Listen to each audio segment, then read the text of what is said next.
이 룻기라고 하는 책은 사사시대 다음에 연결되는 왕정시대 300년 사사시대가 끝나고 왕정시대 500년을 여는 그 가운데 중간에서 교량의 역할, 다리의 역할을 하는 책입니다. 이 사사기를 누가 지었는지 알 수 없습니다. 저자는 미상인데, 그러나 이 사사기가 기록된 것은 아마 사사기 맨 마지막에 나오는 그 다윗의 족보를 보면 아마 다윗 시대 이후에 기록됐을 것이다고 생각을 합니다. 특별히 여기 등장하는 이 룻이라고 하는 여인, 이 여인의 이름은 위로, 그런 뜻입니다. 하나님의 위로. 그러니까 이 룻기는 하나님의 위로가 기록된 책. 왜냐하면 당시 이스라엘 백성들은 사사기를 통하여 너무나 어둠 속에서 고통을 받고 있었습니다. 사사기에 나오는 그 모든 상황들은 아주 어둡고 아주 우울하고 그리고 아주 답답한, 거기에 나오는 단어들은 뭐 살인, 전쟁, 납치, 폭행, 뭐 이와 같은 하나님의 백성으로서는 도저히 할 수 없는 그런 일들이 막 벌어지고 있고, 그런 그 비극의 어둡고 캄캄한 역사가 사사기의 역사였다면, 오늘 룻기를 여기 하나님께서 우리에게 펼치시는 이유는 무엇입니까? 하나님께서는 이제 그 사사시대를 끝내고 드디어 왕이 통치하는 시대, 물론 그 왕들은 완벽한 왕들이 아니었지만 장차 올 메시아를 땅에 보내시기 위한 하나님의 계획에 따라서 바로 다윗을 보내시기 위한 하나님의 그 섭리를 이루시기 위하여 오늘 한 여인을 선택하시고 그 후손으로 다윗을 세우시는 스토리. 우리가 흔히 이 룻기를 생각하면 어떤 도덕적인 해석, 이방 여인이라고 할지라도 시어머니 잘 섬기면 좋은 신랑 만나서 복 받고 잘 산다, 할렐루야, 이렇게 생각을 할 수 있죠. 사람 팔자 시간 문제다, 남편 잘 만나면 대박이 터진다, 이렇게 생각할 수 있습니다. 그러나 이제 이 책의 메시지는 그런 정도의 교훈이 아니고 아주 깊은 심오한 하나님의 메시지가 담겨져 있습니다. 이 룻기에 등장하는 인물들, 엘리멜렉, 1장 1절부터 5절까지는 그 엘리멜렉의 가문과 그들이 왜 모압으로 이주하게 되었는지를 기록하고 있죠. 엘리멜렉의 이름은 하나님 나의 왕이시다, 그 이름만으로 보면 정말 왕이신 하나님의 지시를 따라서 살아가야 마땅함에도 불구하고, 그러나 그 가족들이 취한 행동을 보면 전혀 그렇지 않고, 당시 그 베들레헴 땅에 흉년이 왔습니다. 당시 농경 사회에 있어서 기근이 온다고 하는 것은 대단한 위기입니다. 살아갈 방법이 없습니다. 곡식이 없고 먹을 것이 없고 민심은 피폐해지고, 그 어려운 가운데 그 가족들이 선택한 것은 그래도 조금 나아 보이는 모압 땅, 이방 땅으로의 이주였습니다. 여러분, 우리가 신앙생활을 하면서 베들레헴은 떡집인데 하나님의 말씀이 공급되는 곳, 하나님의 은혜가 있는 곳, 예배를 드리는 하나님의 집인데 그 성소를 떠나서 이방으로 갈 때, 세상으로 갈 때 나타나는 결과가 무엇인지를 오늘 여기 1장 1절부터 5절 짧은 구절에 아주 함축적으로 잘 요약해서 말씀해주고 있습니다. 나오미는 기쁨입니다. 그는 위로부터 부으신 하나님의 그 능력으로 기쁨을 누리며 살아야 될 사람인데, 잘못된 선택으로 말미암아 그가 누리는 결과는 괴로움입니다. 마라, 괴로움, 고통. 나를 다시는 나오미라고 부르지 마, 나는 고통의 여자, 괴로움의 여인이야, 이렇게 스스로 이름을 바꿨습니다. 오늘 그 아들들이 있습니다. 말련과 기론. 말련의 이름은 무효입니다. 무효. 아니, 어떻게 이름을 무효라고 줘요? 네 인생이 무효, 헛것이다, 그런 뜻입니다. 기련, 그 이름은 낭비입니다. 여태까지의 삶이 다 낭비. 잘못된 선택은 이렇게 텅 비고 낭비하고 황폐하고 그리고 수치와 부끄러움과 고통만 있을 뿐이다. 오늘 이렇게 이 룻기를 펼친 것은 당시 그 사사시대의 모습, 특별히 그들이 베들레헴 출신입니다. 베들레헴이라고 하는 것에 주목을 해야 됩니다. 우리가 사사기를 보면서 그 베들레헴은 어떤 땅이었습니까? 그 땅은 예수님이 태어나신 곳이죠. 그 땅은 다윗이 어린 시절 놀던 놀이터였습니다. 그러나 그 땅은 당시에 레위 지파의 제사장들이 타락을 해서 그 땅을 지키지 못하고 뿔뿔이 흩어져서 레위기 17장에 보면 저희 에브라임 산제 미가라고 하는 청년의 집에 가서 이 레위 베들레헴 출신의 제사장이 개인 제사장이 됩니다. 먹고 살기 위해서. 또 19장에 보면 이 레위 사람의 첩을 베들레헴의 출신의 여인을 얻었습니다. 그 첩이 또 바람을 피고 음행을 저지릅니다. 그래서 그는 집을 떠나 자기 친정으로 가 있게 되는데 4개월이 지난 후 그 남편 레위 지파는 그 아내를 찾아가서 장인에게 사정을 해서 그를 데리고 옵니다. 올라오다가 기부해서 여러분 그 무서운 사건, 그 당시에 그 불량배들이 그 남자를 내어놓아라, 그렇게 동성애가 만연했던 그 사회 상황, 그것이 이스라엘의 모습입니다. 그 결과로 말미암아 그 아내를 내어주고 그 아내는 밤새 성폭행을 당하고 그리고 아침에 시체가 되었습니다.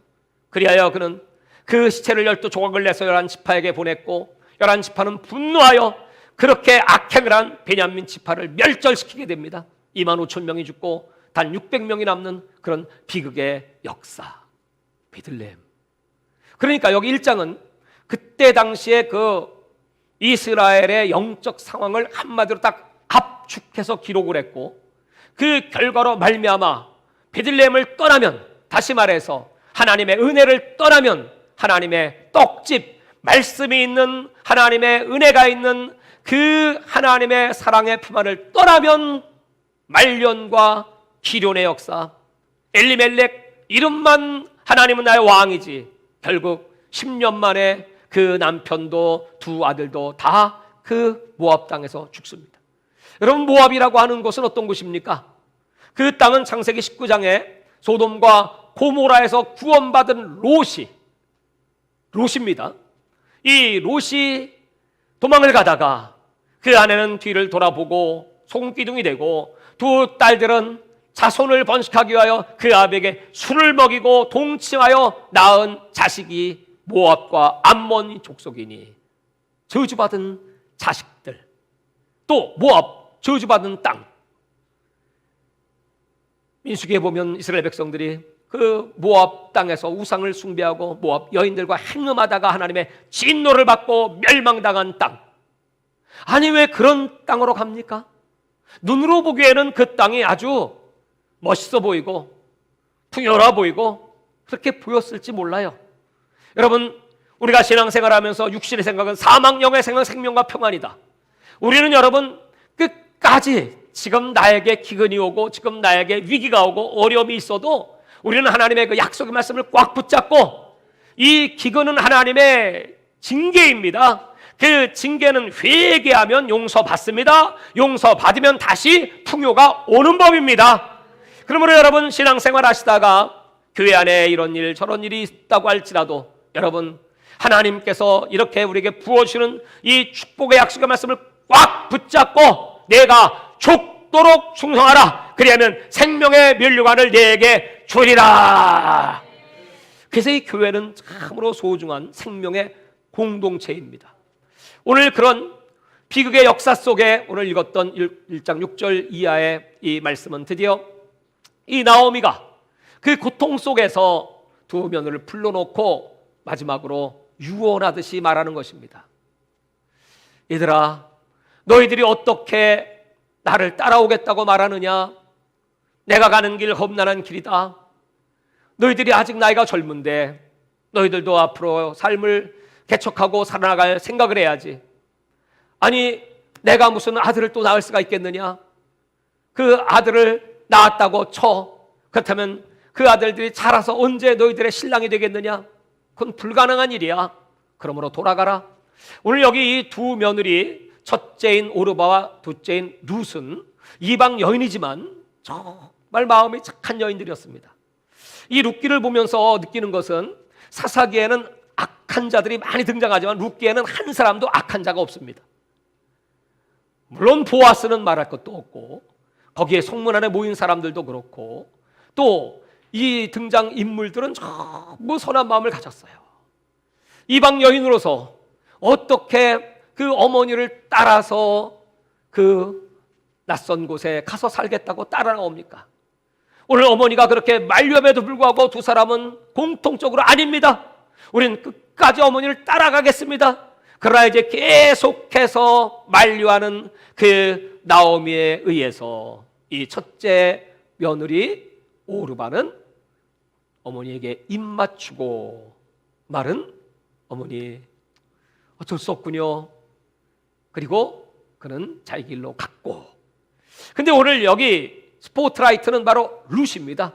이 둘째 며느리는 어머니가 무슨 말씀을 하시든지 나는 절대로 어머니를 떠나지 않겠습니다. 붙쫓았다. 이 표현이 여러분 이 성경에 없는 표현이죠. 붙잡고 쫓아간다 그 뜻이거든요. 붙잡고 쫓아간다. 여기 나오는 이 붙쫓았다라고 하는 말을 다바크라고 합니다. 이 다바크라고 하는 단어가 구약 성경에 8번이 기록되어 있는데 이 룻기에 4번이 나옵니다. 이 단어는 어떤 때 쓰냐 하면 하나님과의 관계에 있어서 하나님을 붙잡고 쫓았다. 그러니까 영적으로 하나님의 은혜를 사모하고 그 하나님을 놓치지 않으려고 그 하나님을 바라보고 의지하고 하나님을 침노하는 그런 의미의 단어가 다바크입니다.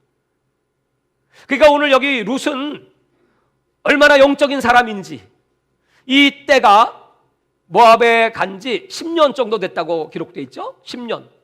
이 10년 사이에 그 어머니로부터 신앙을 전수받는 거죠. 비록 한 번의 불순종으로 말미암아 아버님, 시아버님 돌아가시고 남편들이 죽었다고 할지라도 우리 어머니 속에 남아있는 그 신앙, 그 기본, 그것을 보고 어머니의 하나님은 나의 하나님이 될 것입니다. 어머니의 백성은 나의 백성입니다. 이렇게 말하면서 끝까지 이 나오미를 붙쫓았던 룻. 여러분, 이 룻이야말로 이방 여인임에도 불구하고 오늘 우리들에게 어떻게 하나님을 섬겨야 될 것인가를 아주 잘 표현해 주는 그런 내용입니다. 룻. 그 이름은 위로, 그 이름은 만족, 그 이름은 형통케함. 여러분, 이름이 참 중요하잖아요. 끝까지 주님을 따르겠다고 하는 그 결단. 이 룻기는 4장 아주 짧은 책입니다. 1장은 결단이 기록되어 있죠. 다시 이제 이스라엘로 또 돌아가겠다 하는 결단의 장. 2장은 그 보아스가 어머니에게 그리고 하나님께 올려드리는 헌신. 3장은 2장은 룻의 헌신. 3장은 보아스가 그 불쌍한 여인을 거두고 그를 축복하는 보아스의 헌신. 그리고 4장은 두 사람의 결혼으로. 그 결혼은 보통 결혼이 아니고 메시아의 계보를 이루는 결혼입니다. 영광스러운 해피엔딩으로 이 룻기는 끝나게 됩니다. 자, 이제 성경으로 한번 들어가 보도록 하죠. 자, 여기 보십시오. 1장입니다. 14절을 우리가 아까 읽었고요. 그 다음에 21절을 한번 읽어보도록 하겠습니다. 시작. 내가 풍족하게 나갔더니 여호와께서 내게 비어 돌아오게 하셨느니라. 여호와께서 나를 징벌하셨고 전능자가 나를 괴롭게 하셨거늘 너희가 어찌 나를 나오미라 부르느냐. 나오미는 자신의 이름을 마라, 괴로움, 고난받는 자 이렇게 표현을 하고 있죠. 그러면서 여기 이 단어가 참 의미심장하죠. 내가 풍족하게 나갔더니. 그러니까 그때 당시에 이 나오미 가족의 영적 상태가 당장 먹을 게 끊어져서 당장 배를 쫄쫄이 굶어서 모압으로 간 게 아니었고요.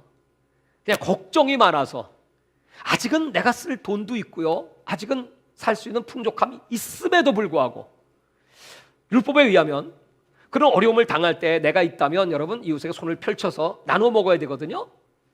그 대표적인 게 엘리야를 공개했던 그 사라밧 과부.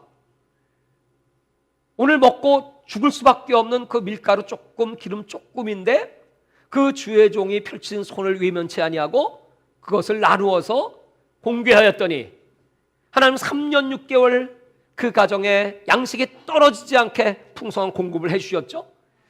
이것이 바로 율법의 정신인데 오늘 이 나오미의 가정은 그렇지 않고 여기 있으면 우리 그냥 끝장나겠어.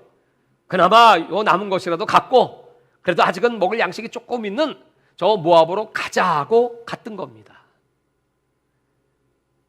그 결과가 이렇게 비참하게 나타났다는 것을 슬쩍 성경은 이렇게 기록을 하면서 우리에게 영감을 주지 않습니까? 드디어 이제 2장으로 넘어가면 이 룻은 어쩔 수 없어. 어머니를 먹여 살리기 위해서는 일을 해야 됩니다. 그 일이라는 게 여러분 당시에 이 과부들, 홀로 된 여인들이 살 수 있는 방법이 없습니다. 있다면 두 가지입니다. 첫 번째는 몸을 팔아서 그래서 창기가 돼서 먹고 사는 방법. 두 번째는 남의 집에 종이 돼서 종으로 살아가는 방법. 그 방법밖에 없습니다.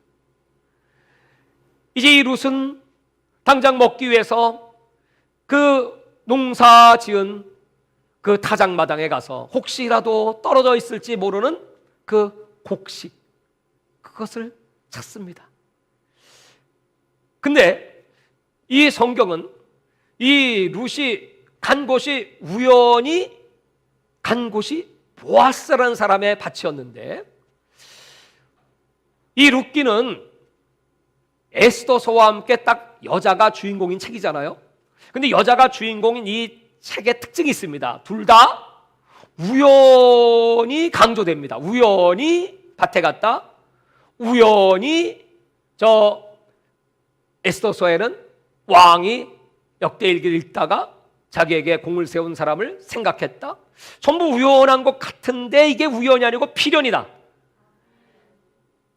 에스더서는 이방에 가서 이스라엘 여인이 고통을 받으면서 역경을 극복하고 성공하는 예고, 이 룻기는 이방 여인이 이스라엘 땅에 와서 역경 속에서 성공하는 예고.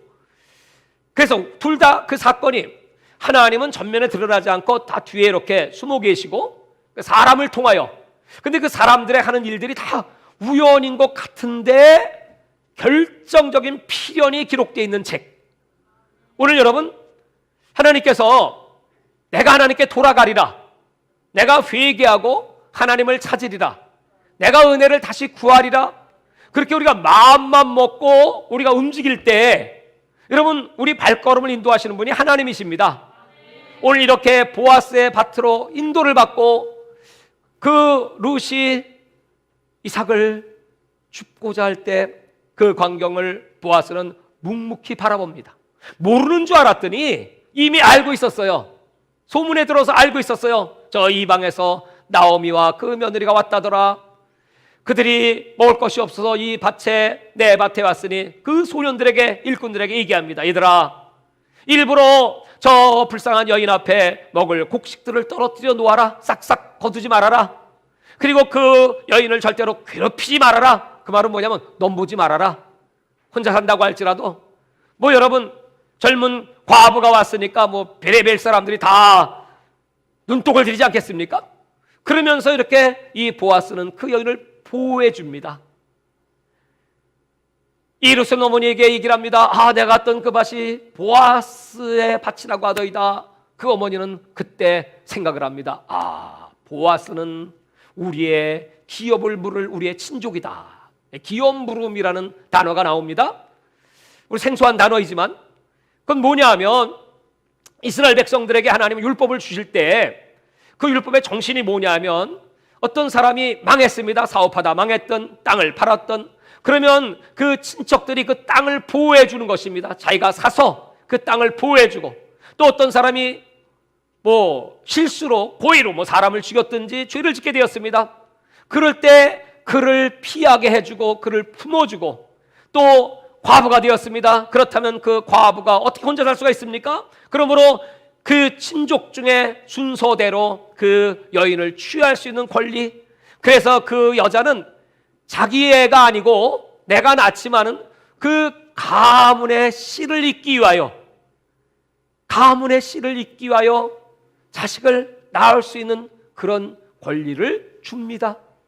이것은 전부 하나님께서 이스라엘 백성들의 그 어려운 처지를 아시고 위기를 당했을 때 친척들이 보호해줘라, 협동을 말하고 그 불쌍한 여인들을 지켜줘라, 이런 하나님의 긍휼과 자비가 율법입니다. 나오미는 그 얘기를 듣고 하나님께서 우리에게 어떤 위로를 베푸실까, 그것이 우연이 아닐진데 드디어 추수할 때가 되었습니다. 추수를 하면 그 다음에 그 주인들은 하나님께 너무나 감사해서 그 밭을 떠나지 않고 거기서 잠을 잡니다.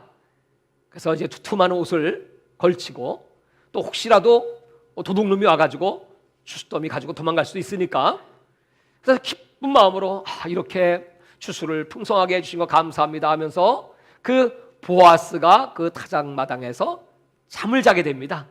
그걸 그 어머니는 알기 때문에 며느리에게 말합니다. 얘야, 목욕을 깨끗이 하고 단장하고, 그리고 살그머니 그 보아스의 발 아래, 그 옷깃 아래 들어가 눕도록 하여라. 무슨 뜻입니까? 프로포즈 하라는 거죠. 유혹하라는 거죠. 이 룻은 그대로 순종을 합니다. 그리고 한밤중에 보아스는 깊이 잠이 들었지만 그 발꿈치 아래 그 옷깃을 열고 들어가서 거기 쪼그려 잠이 듭니다. 잠시 시간이 흘렀습니다. 자다가 보니까 발뒤꿈치에 뭐가 걸리는 게 있어서 이 보아스가 이거 뭐야? 깜짝 놀라서 일어나 보니까 웬 여자가 거기 들어와 있어. 아니 세상에. 보아스는 그가 룻인 것을 금방 눈치챘습니다. 룻은 이렇게 고백을 하죠. 나를 불쌍히 여겨주십시오. 나를 당신의 옷깃으로 덮어주십시오. 그 말은 무슨 뜻입니까? 나의 생명은 당신의 것입니다. 나는 당신의 보호를 받고 싶습니다.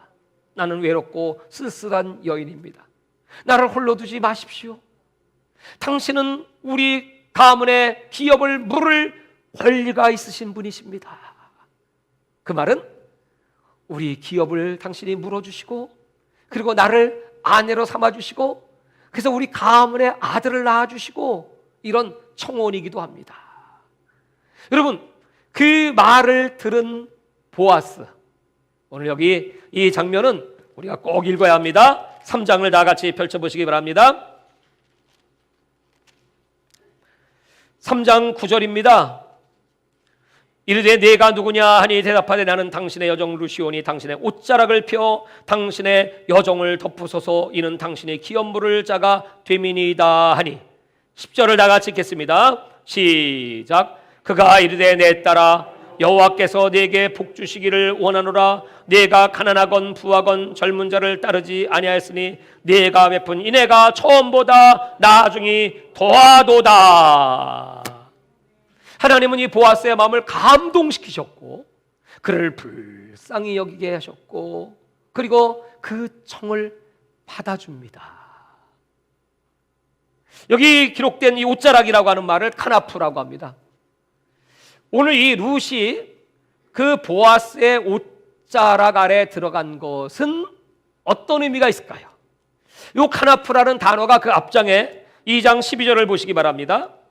2장 12절에 보시면 여호와께서 내가 행한 일을 보답하시기를 원하며 이스라엘 하나님 여호와께서 그의 날개 아래 보호를 받으러 온 네게 온전한 상 주시기를 원하노라. 여기 그의 날개가 또 카나포입니다. 카나포, 주의 날개, 보아스의 옷자락, 하나님의 은혜 아래, 하나님의 보호 아래, 그 하나님의 은총 아래 거하기를 원합니다. 오늘 여러분 하나님의 날개 아래 거하시기를 원하십니까? 그 은총 속에 들어가기를 원하십니까? 그럼 하나님이 외면하실까요? 아니지요. 하나님께서는 오늘 보아스를 감동하사 계속되는 여러분 3장 11절의 말씀을 보십시오. 그리고 이제 내 딸아 두려워하지 말라. 내가 네 말대로 네게 당하리라. 네가 현숙한 여자인 줄을 나의 성읍 백성이 다 아느니라. 여러분 여기 두려워 말라 네 말대로 다 행하여 주리라 응답하는 것뿐만 아니고 너는 현숙한 여자다. 그것을 성읍 백성 다 알아. 여기는 현숙한 여자 무슨 뜻일까요? 현숙한 여자. 잠언 31장에 보면 여러분 현숙한 여자가 나오죠. 이 책을 히브리인들은 히브리 성경에는 이 룻기를 어디다가 붙였냐 하면 잠언 31장 다음에 붙였어요. 왜냐하면 현숙한 여자의 모델이 룻이기 때문에 시가 섭니다. 근데 우리 성경에는 역사서죠. 왜냐하면 사사시대의 역사를 마치고 이제 왕정시대로 가는 그 중간다리 역할을 룻기가 하고 있기 때문에. 근데 이 현숙하다고 하는 말은 보아스를 표현할 때 2장 1절에 보아스는 유력한 자 기억하시죠? 유력한 자. 근데 오늘 보아스는 이 여자를 현숙한 자. 근데 유력한 자와 현숙한 자는 단어가 똑같은 단어입니다. 우리나라 해석만 다르지 똑같은 단어예요. 그 원뜻은 히브리의 원뜻은 뭐냐면 용사입니다. 용사. 그러니까 보아스도 용사고 룻도 용사입니다. 어떤 용사일까요? 어떤 용사일까요? 그것은 바로 언약의 용사. 하나님 말씀을 지키는 용사. 그 언약을 충실하게 붙잡고 언약을 이루기 위해 몸부림을 치는 사람. 다시 말하면 우리가 말씀을 받았습니다. 그 말씀대로 살라고 몸부림을 차는 용사. 아멘 하시는 분은 용사가 될 텐데. 하나님 말씀을 붙잡고 말씀대로 살라고 몸부림을 치는 사람. 보아스는 그런 사람이었어요. 그래서 율법에 나와 있는 대로 그 나그네를 불쌍히 여기고 가난한 자를 불쌍히 여기고 자비를 베푸는 자. 또 이 룻도 역시 마찬가지로 여러분 그 어머니를 따라서 그 험난한 길, 여러분 그 자기 고향을 떠나서 베들레헴으로 온다고 하는 것 여러분 쉬울 것 같습니까? 아브라함이 자기 고향 갈대아우를 떠나서 하나님이 지시하는 그 땅으로 갑니다. 그 쉬운 일일까요? 쉽지 않으니까 하나님께서는 아브라함에게는 어마어마한 비전을 보여주시죠. 내가 너를 하늘의 별처럼 땅의 모래처럼 창대하게 할 거야. 내가 너에게 복을 주고 네 이름을 장대하게 할 것이다. 아주 어마어마한 약속을 하시면서 그 아브라함을 이끄셨습니다. 근데요, 이 룻은요 한 번도 그런 약속을 하신 적이 없어요. 보여주신 것도 없어요. 룻은 그냥 딱 하나, 어머니의 하나님 나의 하나님, 어머니가 가르쳐준 그 말씀 그걸 믿고 그 길이 얼마나 험난한 것인가, 그 연로한 시어머니를 위해서 자기 젊음을 다 포기하고 나가 일을 하고 평생 그렇게 살아야 돼. 평생 과부로 수절하며 평생 자유 없이 평생 그 가난하고 비천한 삶을 살아야 되는 것이 룻의 운명이었어요. 그럼에도 불구하고 그는 딱 하나, 언약. 내 부모를 공경하라. 그러면 내가 이 땅에 잘 되고 장수하리라. 부모님 공경하기 위해서 그 말씀을 붙잡고 딱 하나. 룻은요 후일에 무슨 메시아의 조상 이런 거 모릅니다. 그리고 보아스 만나서 팔자 고친다? 그런 거 없습니다. 그냥 무조건 딱 하나.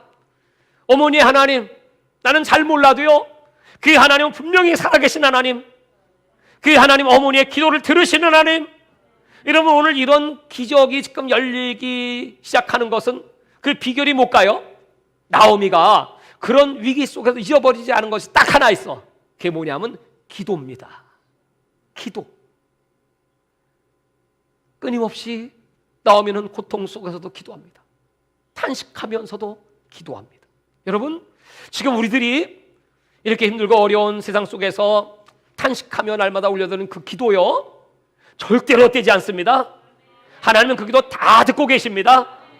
그리고 하나님은 이 룻의 그 아름다움을, 보아스를 감동시키시고, 그 보아스가 그걸 딱 듣는 순간에 그렇다, 너는 참으로 현숙한 여인이다 하면서 이 여인을 위하여 모든 걸 다 책임지지 않습니까? 룻이 어머니에게 돌아갑니다. 아마 어머니는 그렇게 지시를 해놓고 그 밤에 쿨쿨 잠이 들었을까요? 아니면 어떻게 될까? 과연 보아스가 감동받을까? 우리 팔자가 여기서 바뀔 수 있지 않을까? 하면서 아마 철야기도 했을 것 같아요. 그리고 나서 이 룻이 와서 보고를 합니다. 얘야, 어떻게 됐냐?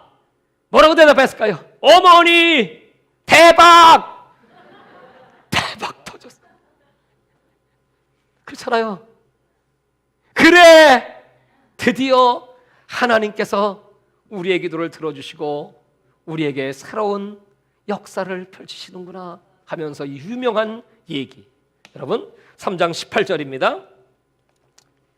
다 같이. 이에 시어머니가 이르되 내 딸아, 이 사건이 어떻게 될지 알기까지 앉아 있으라. 그 사람이 오늘 이 일을 성취하기 전까지 쉬지 아니하리라 하니라. 이 말이 뭡니까? 내 딸아, 이 사건이 어떻게 될지 알기까지 앉아 있어라. 앉아 있어라. 여태까지 이 나오미와 룻은요, 안식이 없는 삶을 살았습니다. 그 캄캄한 어둠 속에서 쉬지 못하고, 한밤중에도 여러분 잠을 잔다고 하지만 그게 자는 겁니까? 내일에 대한 염려, 그 불안함, 그 고통, 남편 죽고 두 아들 죽고 그 괴로움이 늘 마음속에 번민이 끊이지 않습니다. 안식이 없었던 삶. 룻은 그 밤에 보아스를 찾아가야 되고, 그 한밤의 삶을 걸어온 이 어머니와 며느리에게 이제는 앉아있어라, 이제는 쉬어라, 우리는 최선을 다했다, 이제는 하나님께 맡긴다, 하나님이 일하신다. 여러분, 사사시대는 밤의 역사가 많잖아요. 전쟁도 밤에 기도원이 횃불 들고 막 나가지 않습니까? 그 깜깜한 시대, 밤의 시대, 고통의 시대. 그런데 이 룻기는 이제 밤의 시대는 여기서 끝이다, 그런 상징적 표현입니다. 그러면 여러분, 어떻게 이 모든 일들을 누가 처리합니까? 그랬더니 그것은 보아스가 할 일이야. 여태까지 보아스는요, 아주 평탄한 안식의 삶을 살았던 사람입니다. 여태까지 룻은요, 어둠 속에 그 안식이 없는 비안식의 시간을 보낸 사람입니다. 근데 이 사건을 통해서 이게 완전히 교차가 돼버려. 쉬지 못하던 사람은 쉴 수 있게 되고, 그동안 잘 쉬었던 사람은 이제부터 바빠지기 시작해. 어떻게 바쁘죠? 이제 내가 약속을 했으니, 기업 물을 자가 되겠다고 했으니 당장 성으로 나가야지. 사람들을 모아야죠. 장로님들을 모아야죠. 그리고 나보다 1번 순위의 기업 물을 자가 있었거든요. 이분은 2번 순위였거든요. 그렇기 때문에 이 룻에게 그래, 이제 돌아가도록 하여라, 일은 내가 처리할게 하면서 그 사람을 설득해야 되지 않습니까? 그래서 그 사람이 나옵니다. 그에게 말합니다. 저 엘리멜렉의 이런 가문에 이런 일들이 있어. 기업 물을 자가 필요한데 당신이 1번 순위이십니다. 당신이 하시겠습니까? 그랬더니 그 첫 번째 순위자는 아직 나는 그런 준비가 되어 있지 않고, 저 이방 여자 내가 데리고 살 만한 그것도 아니니 당신이 알아서 하시오 하고 합법적으로 허락을 받습니다. 그러니까 그 장로들과 모든 사람이 그때 이렇게 벌써 깨닫습니다. 하나님이 나오미와 저 룻에게 은혜를 베풀고 계시구나. 그 모든 일들을 이 보아스가 일사천리로 다 처리해버립니다. 여러분, 이게 무슨 의미일까요? 우리가 여러분 이전에 죄를 많이 짓고 세상에 방황하다가 예수 믿게 되었습니다. 우리는 수고하고 무거운 짐을 잔뜩 짊어지고 여태까지 살아왔습니다. 그랬더니 예수님은 나에게 말씀하시기를 수고하고 무거운 짐자들아 내게로 와라. 나의 멍에는 쉽고 가벼우니 나의 멍에를 메고 나에게 배우라. 이제 그거 내려놓고 너는 내 안에 들어와. 내가 너와 함께 할 것이고 나는 마음이 온유하고 겸손해. 너는 그냥 온유하고 겸손한 예수님을 따라오기만 하면 돼. 그러면 그때부터 하나님은 나를 위하여 이 일을 시작하시리라. 요한복음 5장에 보면 베데스다 목가에 38년 된 병자가 등장합니다. 예수님은 그를 불쌍히 여기셔서 그날은 주일날이었지만 안식일 날이었지만 그를 고쳐주십니다. 그랬더니 그 광경을 보면서 그 유대인들이 말합니다. 아니 오늘이 안식일인데 어떻게 병을 고치느냐 하면서 예수님을 공격했습니다. 그때 예수님은 요한복음 5장 17절에 이렇게 말씀하십니다. 아버지께서 일하시니 나도 일하노라. 아버지께서 일하시니 나도 일하노라. 여러분, 이 말은 하나님은 지금 편안하게 안식을 하고 계실까요? 아마 천지를 창조하시고 나서 인간이 죄를 짓기 전 그 에덴 동산의 시절까지는 하나님은 아주 편안하게 안식하고 계실 거예요. 그리고 이 땅을 바라보자 당시 창조한 그 아담과 하와를 보시면서 보시기에 좋았더라. 그래가지고 흡족하게 여기시며 그 동산을 거니셨을 겁니다. 근데 창세기 3장에 선악과를 따먹고 죄를 짓고 난 다음부터 하나님은 그때부터 이제 무지하게 바빠지기 시작하시죠. 이것들을 그냥 내버리면 다 지옥 갈 텐데 어떻게 하면 좋을까? 그럼 구원의 역사를 이루어야 할 텐데 누구를 선택할까? 아브라함이라는 자가 있구나. 그 아브라함을 후손을 만들어야지. 그러려면 저 애굽으로 보내야지. 그 환난 속에 연단 속에 그를 믿음의 종으로 세워야지. 그리고 그 후손들 여러분 여기까지 이르기까지 그 믿음의 계보 구속의 계보를 이루기 위해서 하나님이 얼마나 바쁘게 그리고 이 복음이 전파되는 곳곳마다 그 땅 끝의 모든 백성들 저와 여러분같이 죄 많은 인간들이 회개하고 주여 나의 이 모든 문제에 맡깁니다 하면 해결해 주셔야지. 여러분 그렇게 바쁘게 하나님은 지금도 일하시고 계세요.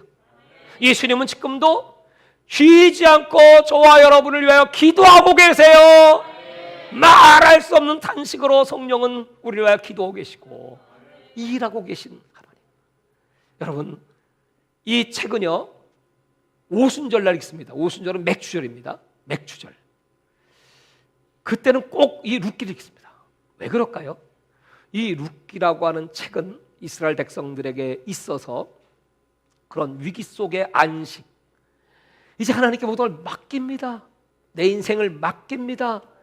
우리가 추수를 하는데 이 추수도 하나님께서 비를 보내주시고 해를 보내주시고 열매를 맺게 하셔야 되는 거지 하나님의 도우심이 없이는 절대로 풍작을 이룰 수가 없습니다. 우리 인생 역시 하나님이 도와주셔야지, 하나님이 도와주지 않으면 아무것도 할 수 없는 연약한 인생을 고백합니다 하면서 그들은 맥주절 오순절에요 모여서 이 룻기를 읽으면서 기도하는 거예요. 전능하신 하나님, 창조주 하나님, 역사를 주관하신 하나님, 풍년을 이루신 하나님, 기근을 막으신 하나님, 우리들에게 복을 내려 주시기를 원합니다. 우리의 남은 인생을 주님께서 지켜주시기를 원합니다. 그렇게 기도할 때 하나님께서 그 응답으로 아마 마가다락방의 오순절날 베드로와 그 120 문도가 여러분 무슨 기도했을까요? 그들은 역시 이 율법의 말씀 룻기를 붙잡고 기도했을 겁니다. 성령께서 분명히 오신다고 했는데 우리는 성령이 어떻게 생겼는지도 모릅니다. 또 그 성령을 어떻게 받는 것도 모릅니다. 그 예수님은 가시면서 예루살렘을 떠나지 말고 기도하라고 말씀하셔서 우리는 여기 이 성에 모였나이다. 하나님 우리 룻기의 이 말씀처럼 하나님 우리들에게 은혜를 베풀어 주옵소서. 우리는 앞으로의 길을 모릅니다. 핍박이 올지도 모르는데 어떻게 우리가 믿음을 지켜나갈 수가 있었습니까? 하나님 아버지 도와주세요 하였더니 성령이 불같이 120문도에게 임하였더라. 여러분 이 놀라 그 다음부터 여러분 사도행전의 역사는 성령의 역사, 성령행전입니다. 사도들이 하는 일이 아니고 성령이 일하십니다. 오늘 이 시간 이후로 여러분 우리 교회가 우리 엄영세계 선교회가 저와 여러분이 이제부터 하나님께 맡겨드리오니 하나님께서 앞으로 우리 모든 일 다 인도해 주시기를 바랍니다. 할렐루야. 오늘 그 약속 시편 121편 4절에 우리 하나님은 주무시지도 졸지도 않는 하나님, 그가 우리 옆에 오른편에 계셔서 그늘이 되시고 우리 손을 붙잡아 주신다. 주무시지도 않고 졸지도 않으시면서 저와 여러분을 위하여 기도해 주시고 붙잡아 주시고 품어 주시고 위기를 당할 때마다 막아 주시고 시험도 이기게 해 주시고 인도하시는 좋으신 우리 하나님. 사랑하는 여러분, 오늘 이 룻기는 4장 마지막으로 가장 귀한 메시지를 우리에게 이렇게 던집니다. 드디어 결혼을 하게 되었고 두 사람은 행복한 보금자리를 만듭니다. 그 보금자리는 베들레헴입니다. 바로 다윗이 어린 시절 놀던 그 땅, 예수님이 마구간에서 태어난 그 땅, 베들레헴. 거기서 이 두 사람 사이에 아들이 탄생하죠. 그 아들의 이름은 오벳. 오늘 그 오벳을 나오미가 품에 안습니다. 여러분, 그 오벳은 누구 아들입니까? 보아스의 아들입니까? 룻의 아들입니까? 성경은 말하기를 그 아들이 나오미의 아들이다. 하나님이 위로해 주시기 위하여 기업 물을 자의 권리에 의해서 낳은 그 엘리멜렉 가문의 장손. 이 말은 굉장히 중요한 뜻이 있습니다. 그것은 바로 메시아의 계보를 이루기 위하여 하나님께서 주시는 약속입니다. 자, 우리 같이 보겠습니다. 15절입니다. 14절부터 보죠. 여인들이 나오미에게 이르되 찬송할지로다. 여호와께서 오늘 네게 기업 물을 자가 없게 하지 아니하셨도다. 이 아이의 이름이 이스라엘 중에 유명하게 되기를 원하노라. 이는 내 생명의 회복자이며 내 노년의 복량자라. 곧 너를 사랑하며 7 아들보다 귀한 내 며느리가 낳은 자로다 하니라. 나오미가 아기를 받아 품에 품고 그의 양육자가 되니 그의 이웃 여인들이 그에게 이름을 지어주되 나오미에게 아들이 태어났다 하여 그의 이름을 오벳이라 하였는데 그는 다윗의 아버지인 이새의 아버지였더라. 여러분, 다윗, 이새, 오벳, 보아스, 이 믿음의 조상들의 역사를 이루시기 위해 하나님은 여기까지 꾸려주었고 18절에 보십시오. 여기 이제 베레스의 계보가 나옵니다. 이게 아주 굉장한 뜻이 있죠. 우리가 그냥 볼 때는 잘 모르지만 베레스가 누구냐 하면요, 베레스는 저 유명한 유다가 낳은 아들인데, 누구를 통해 낳은 아들이면 다말을 통해서 낳은 아들인데, 다말은 누구냐 하면 유다의 부인일까요? 유다의 며느리일까요? 며느리. 시아버지하고 며느리가 동침으로 낳은 아들이 베레스야. 그럼 여러분, 이 베레스라고 하는 이런 아들, 이 부정한 아들 아닙니까? 어떻게 믿음의 조상이 될 수가 있겠습니까? 근데 이것은 이스라엘의 그 수혼법, 하나님께서 그 장자를 탄생시키기 위하여 만든 법. 여러분, 다말은 절대로 그 음란한 여자 아닙니다. 언약을 붙잡은 여인입니다. 하나님의 약속을 붙잡은 여인입니다. 그 약속의 아들이 베레스. 오늘 여기 똑같지 않습니까? 이방 여인임에도 불구하고 그 하나님의 약속을 붙잡았던 룻을 통하여 아들 오벳, 똑같은 처지 아들. 그래서 베레스부터 시작해요. 그 다음에 보시면 베레스의 계보는 헤스론을 낳고, 헤스론은 람을 낳고, 람은 암미다답을 낳고, 암미다답은 나손을 낳고, 나손은 살몬을 낳았고, 살몬은 보아스를 낳았고. 그래서 베레스부터 보아스는 7대입니다. 7대. 7은 완전 숫자죠. 하나님께서 보아스를 선택하신 그 보아스는 예수 그리스도의 예표이고, 7대 보아스의 아들이 오벳, 오벳의 아들은 이새, 이새의 아들은 다윗, 다윗은 10대, 10은 만수. 그러니까 하나님께서 그 이스라엘의 왕보의 계보를 잇기 위해서 이렇게 선택하신 그 사람들 중에 쓰임받은 여인들, 그들은 하나같이 언약을 붙잡은 여인들. 여러분, 오늘 우리 사랑하는 주 예수 그리스도의 명세계 선교의 모든 가족들 언약을 붙잡으시기 바랍니다. 말씀대로 살아가시길 바랍니다. 힘들고 어렵고 고통이 와도 그 말씀대로 하나님 외에 나는 다른 신을 섬길 수 없다. 주님이 기뻐하라시니 기도라고 줘요. 감사하고 기도하라시니 기도하고 어떤 상황 속에서 시험에 들지 않고 끝까지 나는 주님만을 섬기겠나이다. 이 언약을 붙잡은 사람들에게 주시는 축복. 사랑하는 여러분, 오늘 이렇게 룻기는 맞춰지게 됩니다. 오늘 이 룻기는 하나님은 우리들에게 많은 시간 기도도 시키시고 연단과 고통의 터널을 지나가게도 하시죠. 그동안 우리는 참으로 많은 눈물을 흘렸습니다. 그러나 하나님은 끝까지 눈물을 흘리게 하시는 분이 아니고 그 시간이 지나면 하나님의 때가 되면 여태까지는 내가 많은 수고하고 애통하고 그저 복음을 전하려고 막 애를 쓰고 몸부림을 치고 하나님께 절야하고 금식하고 붙잡고 늘어졌습니다. 하나님은 그렇게 우리를 계속 고통의 자리에 내어두실까요? 그렇지 않습니다.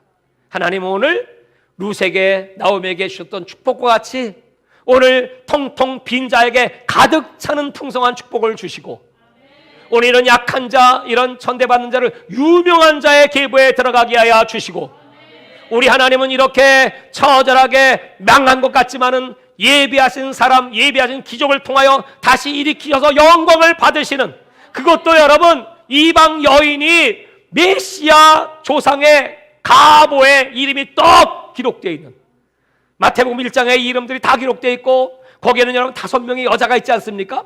그 여자들이요 하나같이 다말 얘기했죠. 그 다음에 라합 기생입니다.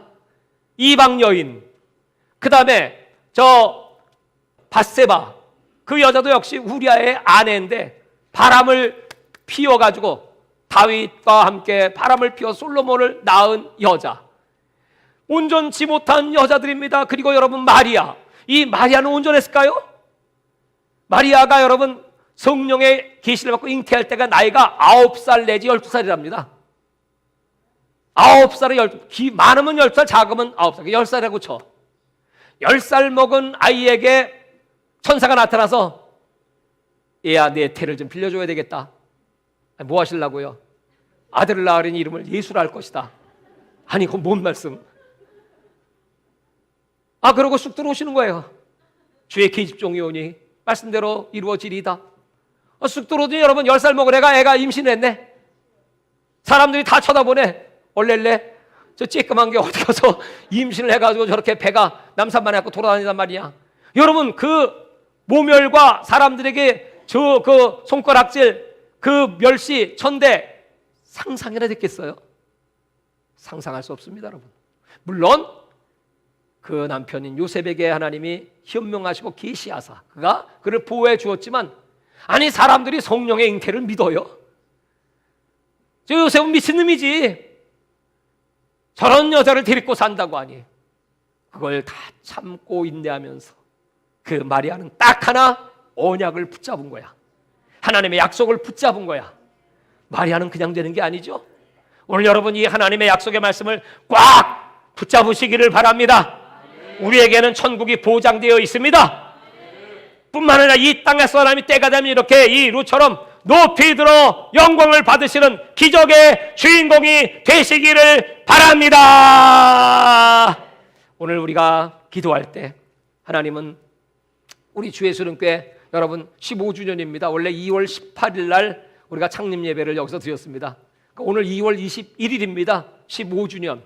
지난주에 우리가 창립 예배를 드렸고 오늘은 제가 부천시 기독교 총연합회 총회장 취임을 하는 날입니다. 나는 우연이 아니라고 생각합니다. 여태까지 혼신의 힘을 다하여 적은 능력이지만 죽도록 충성하려고 몸부림을 쳤습니다. 이제는 하나님께서 말씀하십니다. 이제는 네가 안식을 누려라. 이제는 하나님이 일하실 것이다. 하나님이 일어나실 것이다. 우리 교회를 위해 하나님이 일하시면 하나님의 사람들이 동서남북 각처에서 오게 될 것입니다.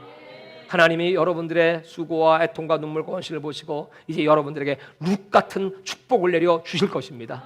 하나님이 우리를 위하여 준비한 눈으로 보지 못한 귀로 듣는 마음으로 생각하지 못한 하나님을 사랑하는 자에게 예비한 축복이 오늘 룻과 같이 우리 남은 생에 임하여 우리는 땅까지 복음을 전하다가 정말 살아계신 우리 하나님을 만나고 영원한 나라 천국의 왕이 되시기를 주의 이름으로 축원합니다.